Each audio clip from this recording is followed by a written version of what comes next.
faire ce live pour expliquer que, en fait, la maladie, c'est simple.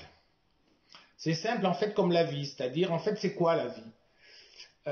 Quel est notre but dans la vie? Quelle est notre mission? Quelle est notre destinée? Pourquoi avons-nous ces chances, ces opportunités, ces malchances, ces obstacles, ces contrariétés, ou ces bonheurs, ou ces joies? En fait, la maladie, tout le monde se demande pourquoi moi, pourquoi je suis atteint d'une maladie, pourquoi ça m'arrive. Je vais essayer de vous montrer dans ce live qu'il est très très important de tomber malade. Que la maladie est notre veille sanitaire, notre veille même spirituelle. C'est notre ange gardien, c'est-à-dire qu'elle va être le témoin de notre ligne de vie. Quel est le but de la vie? La vie a deux buts. C'est de se conserver, de se manifester. Il y a deux lois. La loi de conservation, pour être vraiment centré, d'être toujours nous-mêmes, et la loi de manifestation, pour devenir qui on est, c'est-à-dire avoir un parcours dans la vie qui nous amène à ce que l'on veut vraiment, pour obéir à nos désirs. Ces deux lois doivent coexister ensemble, on doit les mener de front. Et on se pose les questions, pourquoi on est malade? Pourquoi je suis encore malade? Pourquoi ça m'arrive encore? Pourquoi la médecine n'a-t-elle pas éradiqué toutes les maladies? Pourquoi on considère que la maladie est toujours un problème? Si on considère que la maladie est un moyen de nous accomplir, est un moyen de nous faire passer des obstacles, de nous faire comprendre des choses, la maladie n'est plus un obstacle, c'est une opportunité, c'est une solution. La maladie est le moyen que la vie a mis en place pour nous permettre de nous manifester et de nous conserver. Je vais m'expliquer dans 2 minutes, même tout de suite. La maladie est quelque chose de très important pour une excellente raison, c'est-à-dire qu'on a une ligne de vie, mais on ne vient pas vierge de tout notre fonctionnement. Quand on arrive dans la vie, on arrive avec des parents, on arrive avec une éducation, on arrive avec des rôles, on arrive avec des missions, souvent programmées par les autres, et on doit se débrouiller avec ça. Notre ligne de vie va être un peu encadrée de toutes ces, comment je pourrais dire, de toutes ces directives, les bons conseils, les manières de voir le monde des autres. La maladie va se loger là-dedans, c'est-à-dire que vous avez une destinée, vous avez un chemin de vie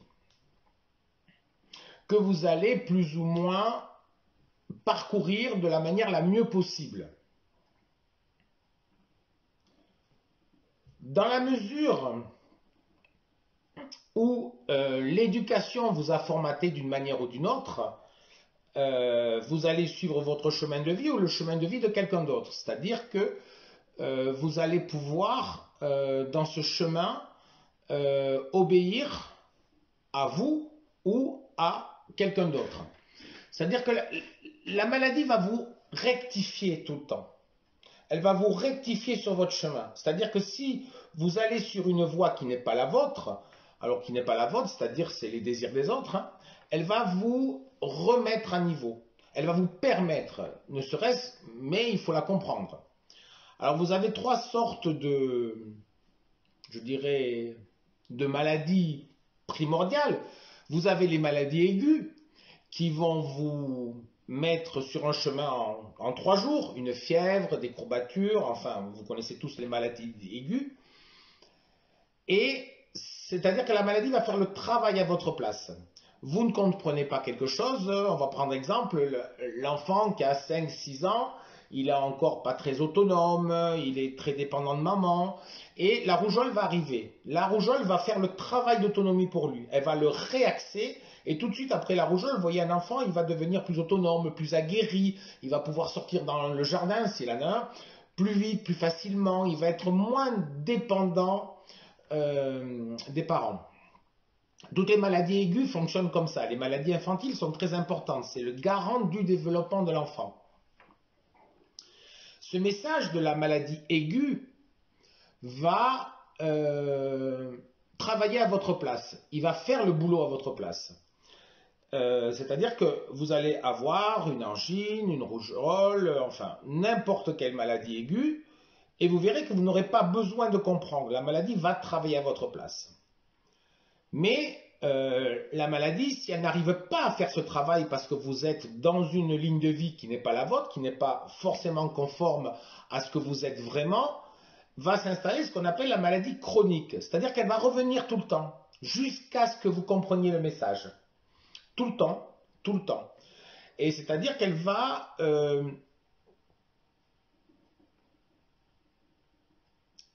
elle va vous répéter le message sans arrêt jusqu'à ce que vous compreniez la difficulté que vous êtes en train de vivre. En fait, c'est quoi la maladie? C'est le témoin de ce que vous vivez. Jacques Lacan disait que le symptôme est la partie la plus vraie du patient. Le corps va toujours dire la vérité, ce que vous êtes en train de vivre. Et le corps va... Quand je vous disais au début que la vie n'avait que deux buts, la loi de conservation et la loi d'accomplissement, c'est-à-dire que le corps va jubiler de s'accomplir. Il va être en extase de s'accomplir. Et il va souffrir de ne pas pouvoir le faire. Et s'il ne peut pas le faire, ben il va tomber malade pour vous faire comprendre que vous n'arrivez pas à vous accomplir. La maladie chronique va avoir ce rôle-là. Vous répétez sans cesse le message jusqu'à ce que vous le compreniez. Alors en général, les maladies chroniques ne sont pas comprises comme ça. C'est-à-dire que les gens ont des traitements médicaux pendant des années, des années, des années. Ils survivent, ils sont soutenus par ces traitements, mais ils ne règlent pas pour autant le problème. Quand la maladie chronique ne fonctionne pas, quand c'est chronique, on a un autre registre de maladie qui s'appelle la maladie auto-immune. Alors la maladie auto-immune obéit à d'autres règles. C'est-à-dire que quand vous êtes enfant, que vous avez vécu une éducation, vous êtes formaté par cette éducation. Et vous avez introjecté en vous des règles, des lois. Si ces règles et ces lois sont trop importantes, qui ne vous correspondent pas, il va y avoir à l'intérieur de vous ces lois qui ne vous appartiennent pas. Donc il va y avoir en vous quelque chose qui n'est pas vous. La maladie immune va essayer de détruire ce qui n'est pas vous à l'intérieur. Elle va essayer de faire à votre place, de détruire ce qui n'est pas votre destinée, votre chemin de vie. Si vous voyez la maladie comme ça, c'est simple. En fait, la maladie, c'est jamais un obstacle. Comme je l'ai dit au début, c'est une solution. Il faut juste en comprendre le message. Alors, le déclenchement de la maladie. C'est-à-dire que Donald Winnicott, qui était un psychothérapeute britannique, il a mis en évidence deux notions très importantes. Le vrai self et le faux self. Le vrai self, c'est nous. C'est nous, c'est ce que nous sommes, c'est nos désirs, nos envies, notre épanouissement, notre manifestation. Et le faux self, c'est ce qui n'est pas nous, c'est le désir des autres, l'ordre des autres, les bons conseils des autres. Donc on a le vrai self et le faux self. Plus l'écart va être important, là vous voyez, il y a un angle, et c'est dans cet angle-là que la maladie va se loger. C'est-à-dire la maladie est une illusion. Et la maladie va toujours essayer de vous faire rejoindre votre vrai self. Ce déclenchement de la maladie va venir à un moment donné de votre vie. C'est-à-dire que la maladie va être témoin de ce que vous vivez ou elle va être le rappel de ce que vous avez vécu. Alors quand je dis le rappel de ce que vous avez vécu, c'est-à-dire je fais référence au cycle cellulaire de Marc Fréchet, c'est-à-dire qu'à un moment donné dans votre vie, vous avez eu une émotion que vous n'avez pas pu gérer. Alors ne pas gérer une émotion, c'est ne pas la vivre. C'est-à-dire que vous êtes dans une entreprise, vous avez un directeur dictatorial, un peu inhumain, qui vous fait une réflexion devant tout le monde. Vous ne pouvez pas lui sauter à la gorge devant tout le monde parce que, un, ce serait mal vu. Deux, vous risquez votre place, vous avez un prêt à rembourser. Donc voilà, ça c'est une émotion enfermée. Cette émotion, elle va forcément ressortir sous forme de symptômes si vous ne la vivez pas. C'est un exemple. Après, des émotions non vécues, il y en a plein. Je veux dire, votre femme, votre mari vous quitte, vous avez des enfants, vous ne voulez pas montrer que vous êtes triste à vos enfants parce que vous voulez qu'ils soient le mieux possible dans cette période difficile, vous ne vivez pas votre tristesse. Cette émotion risque de ressortir sous forme de symptômes. En parlant du symptôme, il y a une jolie phrase qui dit que il y a un saint homme qui marche dans vos symptômes. C'est toujours la partie la plus vraie, le symptôme. Le corps va toujours vous dire la vérité. La logique du symptôme, qu'est-ce que c'est? C'est-à-dire que quand vous allez somatiser sur un organe précis, alors que ce soit le foie, le pancréas, le poumon, un os, une articulation, c'est pas du hasard, parce que chaque organe, chaque os, chaque partie de votre corps va obéir à un symbole. Et je pense qu'il est assez intéressant, même très intéressant, de comprendre ces symboles, parce que ça va nous permettre de guérir. Bon, alors attention, là je mets des guillemets, parce que quand vous avez une maladie importante, style cancer, vous n'allez pas vous dire bon, je comprends, donc je vais guérir. Il faut être sérieux. Vous allez chez le médecin, il vous donne l'état des lieux ou une maladie auto-immune. La médecine est extraordinaire pour ses diagnostics, etc. Donc voilà. Donc si vous avez une maladie violente comme un cancer, etc., il faut faire les choses dans l'ordre. Mais la compréhension va vous permettre de ne pas refaire la même chose, d'éviter les récidives et aussi de réajuster ce que vous vivez, votre ligne de vie. La compréhension est importante. C'est-à-dire que tout ce langage voilé que le corps essaye de vous communiquer au travers de la maladie, l'avantage d'en être conscient et de commencer à le comprendre vous permet aussi de rectifier vos attitudes. Vous savez, il y a un précepte bouddhiste qui dit la pensée juste, la parole juste, l'acte juste. Et les gens ils essaient de s'aligner sur cette phrase vertueuse. Après, quand on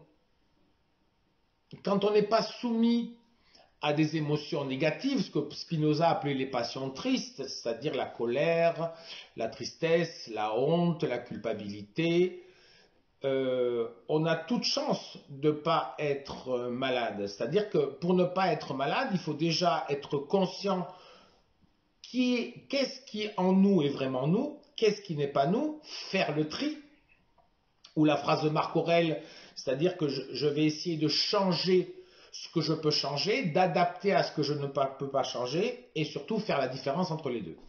Donc il y a toute une éthique de vie dans la maladie.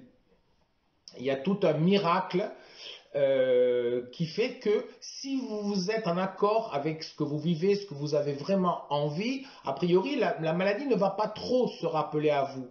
Mais elle se rappellera toujours, je veux dire tout le monde, même moi, au bout d'un moment, on est frappé d'une maladie, on dit « Ah, je ne l'ai pas vu venir ». Et surtout, même quand on connaît les codes, les symboles, ben, on se fait avoir parce qu'on ne l'a pas vu venir. Parce qu'on n'est jamais au clair, on n'a jamais vu notre vie d'une manière globale, ce qu'on n'a pas fait ou nos moments de tristesse qu'on n'a pas su vivre. Donc c'est très complexe que ça. Mais plus on va essayer de comprendre, mieux on va réaliser notre vie, mieux on va la vivre. Alors là-dedans, il y a un truc qui est au cœur de tout ça, ce sont les émotions. Les émotions sont au cœur de la maladie, vraiment au cœur. Alors évidemment, la joie ne provoque pas de maladie, mais les autres, oui. Alors il y a une émotion qui est primordiale et qu'il faut fuir, c'est la peur. La peur est très génératrice de maladies. Ensuite, on a la colère qui nous fait des inflammations partout, parce que colère et inflammation, c'est la même chose. Ensuite, il y a la tristesse, la culpabilité. Toutes ces émotions, si elles ne sont pas vécues, vont être génératrices de maladies. Ces émotions, comment elles surgissent? Elles viennent de nos croyances. Quand on vient au monde, on arrive entre un père et une mère qu'on n'a pas choisi, et on va se trouver face à deux individus qui ont leurs propres croyances, leur style de vie, leur peur, leur lâcheté, leur force, leurs qualités, leurs défauts, et il faut s'adapter à ces deux individus. L'enfant, pour survivre, il va être obligé de... Comment je dirais? Non, mais excusez-moi, je regardais sur le chat parce que je vois des trucs qui défilent. Je me suis laissé distraire. L'enfant va être obligé de stabiliser son système de croyance. Il va être obligé d'établir son système de croyance, qui va être souvent calqué sur celui des parents, pour stabiliser l'environnement. Parce qu'il doit être aimé par ses parents, et protégé par ses parents. C'est très important. L'amour n'est pas la première condition. La première, c'est il doit être protégé. Un enfant qui n'est pas protégé ne peut pas se sentir aimé. Il faut qu'il soit en sécurité, en premier lieu. Après, il peut se sentir aimé. Mais il faut qu'il corresponde à l'idée que les parents ont de lui. Donc, il va être obligé d'adopter un système pour lui permettre de rester vivant et heureux dans cette famille. Mais ce système de croyance, il va le garder jusqu'à quand? Normalement, à 13 ans, il est censé le balancer. C'est ce qu'on appelle la crise d'adolescence. C'est très bien. Un enfant qui ne fait pas de crise d'adolescence, c'est pas très bon parce qu'on craint qu'il ait gardé le même style, même système de croyance que les parents et il aura introjecté les croyances de ses parents et il n'aura pas mis en place les siennes. Donc vous voyez directement le chemin sur la maladie auto-immune là. Voilà. Donc l'enfant à 13 ans doit faire sa crise d'adolescence. Plus elle est violente, plus elle va griller le système de croyance des parents. Alors il y a un très bon moyen, c'est la fièvre. La fièvre, c'est un mécanisme très important qui va brûler les vieux systèmes de croyance pour en mettre d'autres.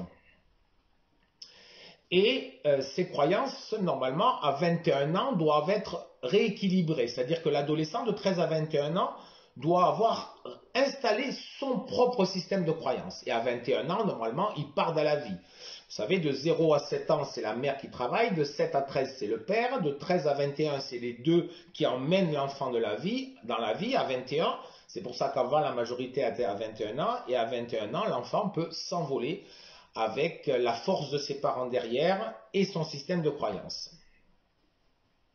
On en revient à la maladie. Quand vous êtes face à une situation, qu'il vous arrive quelque chose,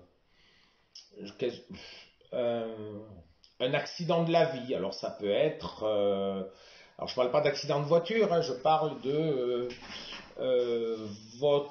un divorce.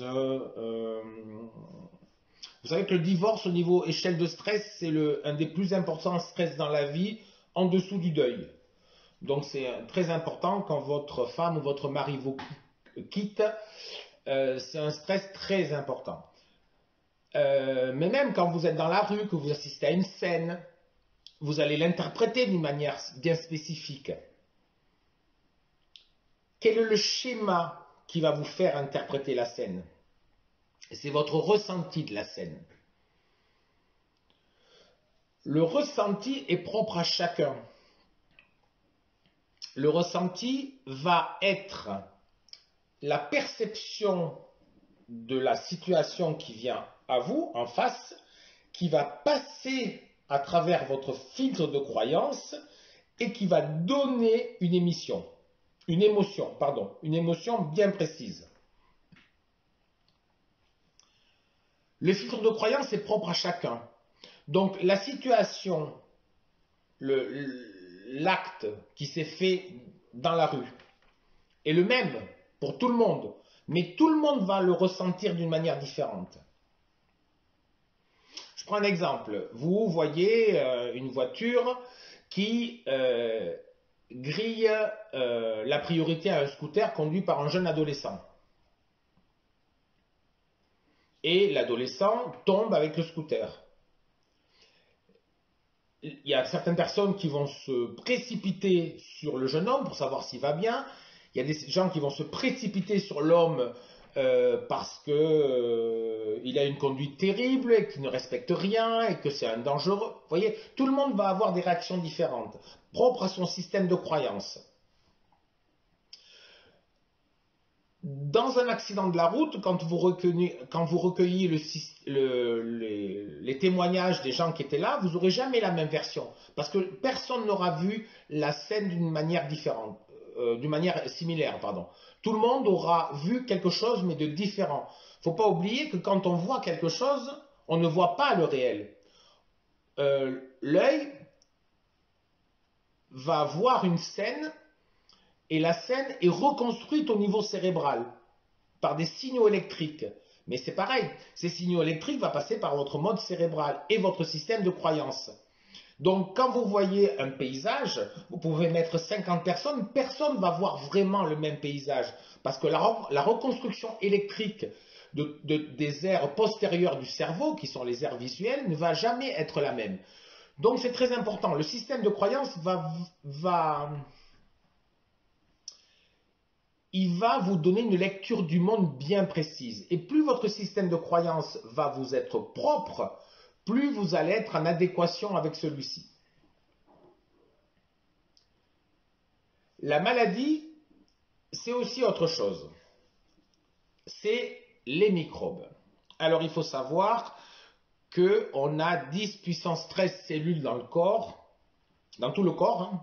Donc ça fait beaucoup, ça fait 10 avec 13 zéros, et que juste dans la sphère digestive, on a 10 puissance 14 microbes. Alors microbes, c'est virus, bactéries et j'oublie le troisième, champignons, mycoses. Voilà. Donc ces trois-là constituent notre flore. On est plus constitué de microbes, qui sont ces trois catégories, que de cellules. Qu'est-ce que ça veut dire? Ça veut dire que c'est eux qui nous regardent vivants. Alors avoir peur des microbes, c'est avoir peur de la vie. Les microbes ont créé la vie sur Terre. Donc il ne faut pas avoir de microbes, c'est eux qui nous maintiennent en vie. Donc tous ces éléments-là font que le corps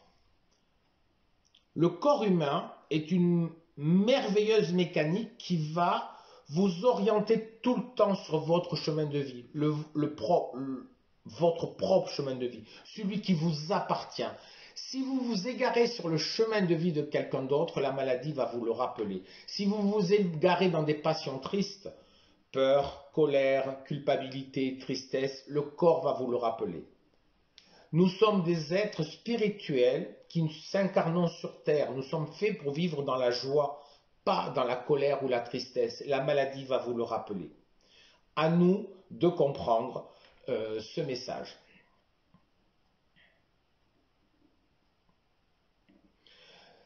Dans une maladie, le plus difficile, c'est prendre le courage de la guérison. Et je pèse mes mots. Guérir, ça fait appel à 3 critères qui pour moi sont importants. C'est la décision, le courage et la confiance. Hippocrate disait que pour guérir, il fallait avoir le courage d'abandonner ce qui nous rend malade. Je pense qu'il a tout résumé. Mais c'est très difficile d'abandonner des habitudes quand on a toujours fonctionné d'une manière spécifique, quand on a toujours fonctionné avec nos habitudes. Mais nos habitudes, on les a prises, je vous ai dit, pendant l'enfance, quand on stabilise notre environnement et qu'on a adopté un système de croyance, Ben, il nous a réussi puisqu'on est resté vivant. Donc c'est très difficile d'abandonner un modèle qui a réussi. Néanmoins, il a réussi pendant l'enfance, mais après, je prends l'exemple de la sclérose en plaques, par exemple, qui est une maladie auto-immune qui est très peu comprise. La maladie de la sclérose en plaques est vraiment une maladie de l'éducation. Si on remet en cause son éducation, on peut changer la sclérose en plaques.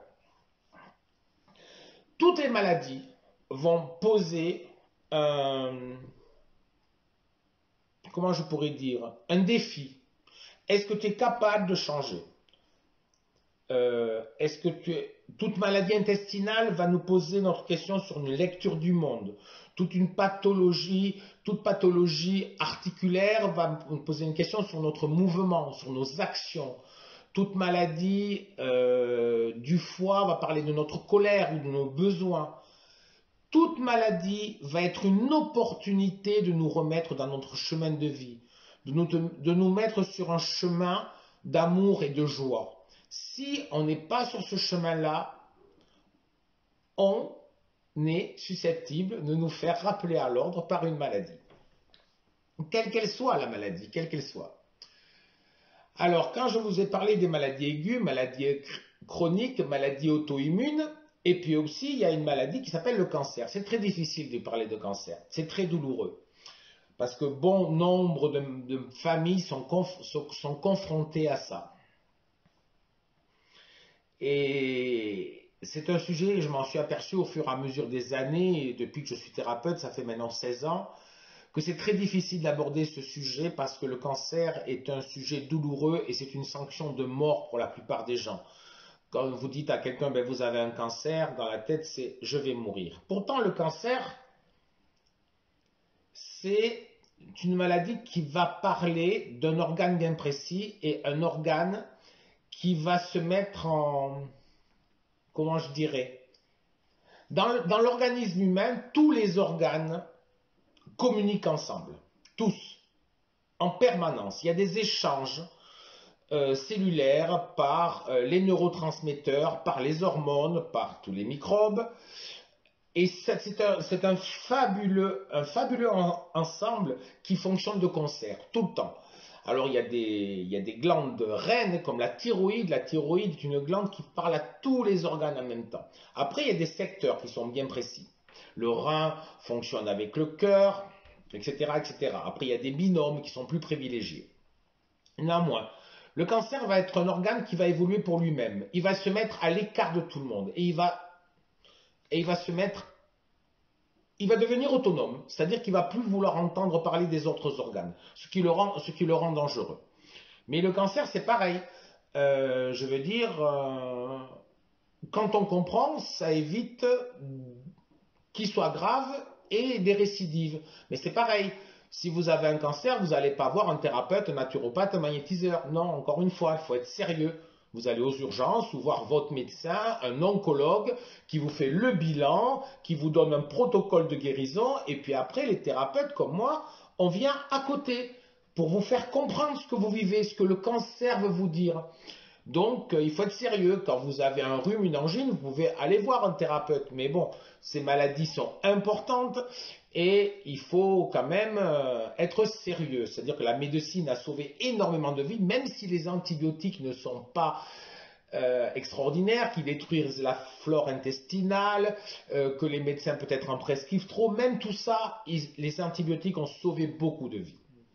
Et il est idiot de se passer de la chimie sous prétexte que ce n'est pas naturel. Non, toute la médecine officielle est extraordinaire pour passer les phases d'urgence, les phases vitales.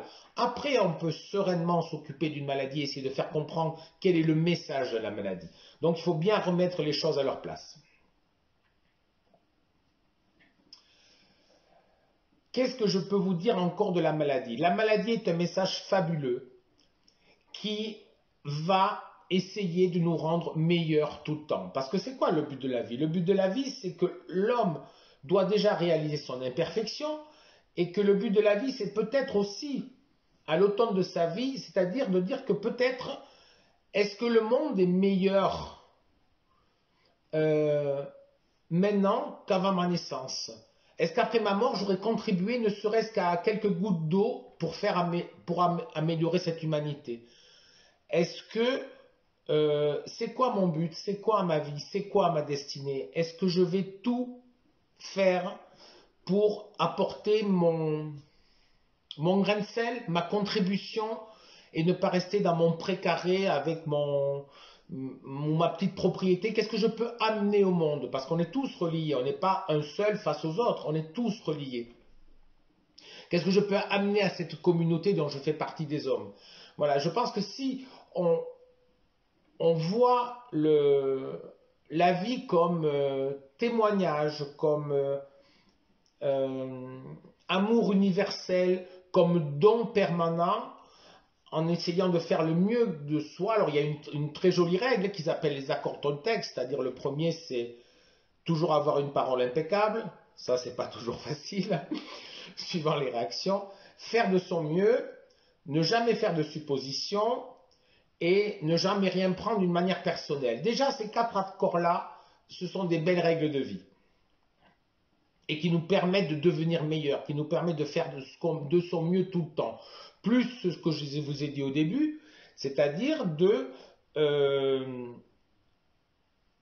cette parole bouddhiste que je trouve très juste, c'est-à-dire je la trouve étonnante, magique, c'est-à-dire que si quelqu'un a une pensée juste, c'est-à-dire qui est basée sur des lois ontologiques, pas sur des croyances de colère, etc., des lois ontologiques de faire le bien et de s'engager, par exemple, de créer tous les jours un monde d'amour, de paix, de création, de partage, la pensée juste, la parole juste et l'acte juste. Ça ne peut que nous réaliser encore mieux. Et quand je vous parle de ces voies-là, bouddhistes, de faire le bien, de l'amour, mais la maladie est complètement inscrite là-dedans. Complètement. C'est-à-dire que plus vous allez vous réfugier dans des frustrations, dans des colères, dans des tristesses, vous allez vous éloigner de la vie. Le but, c'est de se rapprocher, de se mettre dans la ligne de la vie, ce pourquoi nous sommes faits sur Terre. Pour apporter le bonheur, la joie à nos amis, à nos enfants, à tous les autres. Le but ultime, vous savez, il y a 3 sortes d'amour. Il y a l'éros, philos et agapé. Eros, c'est l'amour physique, qu'un couple pratique. Philos, c'est j'aime les gens, mais j'aime les gens qui sont dignes d'être aimés, c'est-à-dire aimables. Donc déjà, c'est pas mal. Mais il y a l'agapé, c'est-à-dire j'aime les gens parce que je suis un être aimant. Je suis l'origine. C'est moi qui vais donner de l'amour aux autres. Et je me préoccupe pas si la personne est aimable ou pas. Parce que si elle n'est pas aimable, si elle n'est pas, entre guillemets, gentille, c'est peut-être qu'elle est malheureuse. Il ne faut pas oublier que quelqu'un de malheureux, et qui va avoir un mauvais caractère, c'est qu'on oublie toujours qu'il a un combat interne qu'on ignore. Et on ne sait pas dans quoi il se dépatouille tous les jours, contre quoi il se débat pour essayer de rester vivant, pour essayer de rester le mieux possible. Donc faire preuve d'indulgence et d'acceptation. C'est-à-dire que si vous restez toujours dans cette ligne de vie et d'être le plus proche et de faire le tri aussi avec les croyances, est-ce que vos croyances sont toujours les mêmes, sont toujours les vôtres? Est-ce que c'est bien une introspection, être son plus dur objecteur. Chaque fois que je fais quelque chose, est-ce que je vais être bien? Ou est-ce que j'obéis à des buts plus ou moins inavouables? Pourquoi j'ai envie de faire ça? Pourquoi j'ai pas envie de faire ça? Etc. etc. Donc je voulais vous faire ce petit exposé parce qu'en fait la vie et la maladie c'est simple. La maladie, il faut la voir comme un gouvernail. Vous êtes en bateau, vous avez une île devant vous et le vent qu'on peut interpréter comme le conseil de quelqu'un d'autre, va vous faire dévier de votre trajectoire. Et la maladie va essayer de vous remettre le gouvernail sur votre île. Non, ça c'est pas ta vie, ça c'est pas toi. Donc la maladie va toujours être le garant de votre vie, de votre sérénité, de votre accomplissement, de votre manifestation. Dès que vous allez vous écarter de ça, la maladie va vous rappeler. Alors évidemment, elle va vous rappeler avec un objet précis, sur un organe précis. Après, à vous de comprendre quel organe, qu'est-ce qu'il veut dire, pourquoi moi, pourquoi maintenant. Alors maintenant, oui, j'ai abordé, avant de finir, les cycles cellulaires de Marc Fréchet. Alors je vais un peu plus les développer parce que c'est quand même important, on les trouve souvent en consultation. Quand je dis que la maladie va être le reflet de ce que vous vivez, c'est vrai. Mais des fois, ce n'est pas le cas. Parce que des fois, il y a quelqu'un qui tombe malade, en consultation, je l'ai vu tellement de fois. Qu'est-ce qui se passe dans votre vie? Ben non, tout va bien, franchement, il ne se passe rien. Donc là, on va les chercher dans le passé. Donc, on va prendre un exemple, c'est-à-dire que quelqu'un qui a 60 ans et qui a un problème, je dis 60 ans parce que c'est mon âge aujourd'hui, mais bon, c'est tombé pile poil. Donc, qui a un problème et à 60 ans, à 58 ans, 59 ans, enfin, il ne s'est rien passé. Donc, on va chercher ce qui s'est passé à 30 ans ou à 15. Vous avez compris, divisé par 2, divisé par 2, ou alors divise par 3, par 20. Parce que le corps va avoir un malin plaisir à vous rappeler une émotion qui a été non vécue. Tu n'as pas vécu ça?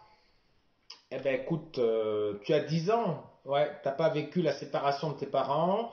Enfin, je prends un exemple, ce qui me passe par la tête. Hein. Ben, à 20 ans, je vais te le resservir par autre chose. Voilà.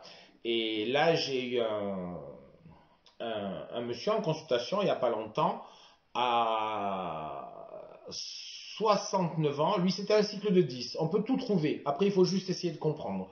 À 69 ans, ses forces l'ont abandonné. Il a fait une crise cardiaque, il a fait un AVC, et depuis, c'est plus le même, et une hépatite. Et là, il n'arrive plus à marcher normalement, il est essoufflé, etc. Et en fait, 59 ans, il s'est passé quelque chose à 49 ans, à 39 ans, à 29 ans, à 19 ans et à 9 ans. À 9 ans, il est devenu myope, ça parle de peur. À 19 ans, il y a une rupture amoureuse. À 29, il y a une autre rupture amoureuse. À 39, il y a encore une autre rupture amoureuse. À 49, il a monté une entreprise et tout s'est effondré. Et à 69, au bout d'un moment, voilà. Donc, la vie, c'est aussi un cycle comme ça. Et c'est pour ça que je dis que la maladie peut nous rattraper tout le temps. Parce que moi, je ne me rappelle pas si j'ai vécu personnellement une histoire à 17 ou 18 ans. Je ne m'en souviens pas. Je ne pense pas. Mais mon inconscient me l'a peut-être refoulé. Donc, ça va peut-être me le resservir un jour. Il faudra que j'aille faire une introspection. Mais bon, donc la maladie, pour en résumer et pour finir, après je vais essayer d'aborder les questions, s'il y en a, il y en a déjà deux, j'ai vu. La maladie va être le gouvernail qui va toujours vous réorienter sur votre axe de vie. Tout le temps, tout le temps. Elle va essayer chaque fois de vous aider à vous réaligner tout droit. Ensuite, c'est pas forcément ce que vous vivez sur le moment. C'est quelque chose qui est dans le passé. Françoise Sagan avait une très jolie phrase. Elle dit, on ne sait jamais ce que le passé nous réserve. Je ne sais pas à quoi elle a pensé quand elle a écrit cette phrase, mais cette phrase est visionnaire. Et effectivement, la mémoire cellulaire est très importante. Et on n'a pas que la mémoire cellulaire de ce qu'on a vécu, on a la mémoire aussi cellulaire des ancêtres qui étaient avant nous. Ça s'appelle le transgénérationnel. Et soit dans le passé, on a quelque chose qui va se rappeler à nous si les émotions n'ont pas été vécues. Attention, pas gérer. Parce que vous avez plein de gens qui vont vous dire, attention, il faut gérer nos émotions. Non, il ne faut pas les gérer. Les gérer, c'est les enfermer. Non, c'est les vivre. Les vivre. Quand vous êtes triste, il faut pleurer. Parce que les larmes sont en contact avec des hormones qui vont abaisser les tensions. Là, il y a des glandes de Meibonus là, qui sont directement reliées à des hormones et qui vont abaisser la tension dans tout le corps. La tristesse, il faut la vivre. La colère, il faut la vivre. Pourquoi on vous a mis en colère? Quelle colère? La colère, ça vous rappelle à quelle colère de l'enfance? Pourquoi vous avez cette colère engrammée depuis des années? Moi, j'ai eu un monsieur qui est venu en consultation, il avait mal partout depuis 14 ans. Il était tellement en colère contre tout le monde, tout le monde. Depuis qu'il n'est plus en colère, je lui ai dit, ben, écoutez, non, il ne faut plus se mettre en colère, je vous l'interdis. Donc je le dis rarement et je vous l'interdis, mais j'avais pas le choix. Il fallait qu'il comprenne que la colère, donc on a évidemment mis en évidence la colère qui était programmée dans l'enfance, mais je dis maintenant vous ne devez plus vous servir de ça. Et effectivement, il n'a plus mal du tout, parce que la colère c'est des inflammations, c'est des tensions en permanence. Donc évidemment, ce monsieur est soulagé aujourd'hui. Donc toutes ces émotions qui sont non vécues reviennent toujours sous une forme de plus ou moins grave de maladie. Comment il s'appelle, Carl Gustav Jung disait, c'est dans la maladie est l'or véritable qui n'a pas pu se manifester ailleurs. C'est-à-dire que c'est comme disait Jacques Lacan, c'est la partie la plus vraie du patient.